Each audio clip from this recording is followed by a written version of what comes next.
Bonjour, je m'appelle Marie-Hélène Pingou, j'ai 45 ans, je suis suissesse et j'habite en RDC depuis 2011. J'ai travaillé dans l'accompagnement des planteurs et dans l'accompagnement des paysans quand je suis arrivée au Congo, et ça m'a tout de suite donné le goût de l'agriculture dans ce pays qui est vraiment un pays, comme tout le monde le dit, où l'agriculture peut se développer. Pourtant, il y a des aberrations. Le pays importe beaucoup d'huile de palme et c'est ça qui nous a donné l'idée de créer Rouge Congo. Donc Rouge Congo, c'est une entreprise sociale qui a été fondée par Alphacide, qui est un fonds d'investissement suisse et qui souhaitait investir dans l'agroalimentaire ici en RDC. Quand on a été contacté pour travailler avec Alphacide, l'huile de palme s'est imposée parce que le pays justement importe de l'huile de palme et puis que le palmier fait partie du paysage ici en RDC. L'huile de palme, elle est consommée dans tous les plats ici en RDC, quasiment tous les plats. Donc c'était une évidence pour nous de produire de l'huile de palme dans des conditions sociales, écologiques qui soient bonnes.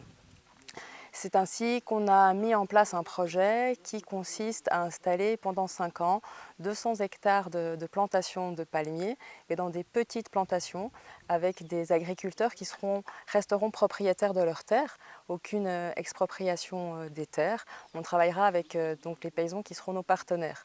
On va leur vendre les palmiers à un prix subventionné pour qu'ils puissent installer des petites palmeraies de 20 hectares au maximum, de 20 hectares au maximum. Ce qui nous permettra de travailler également avec des villageois, des gens qui vont planter seulement un demi-hectare ou un hectare. On sait que le palmier est productif pendant 25 ans, mais c'est seulement au bout de 4 ans qu'il commence à être productif.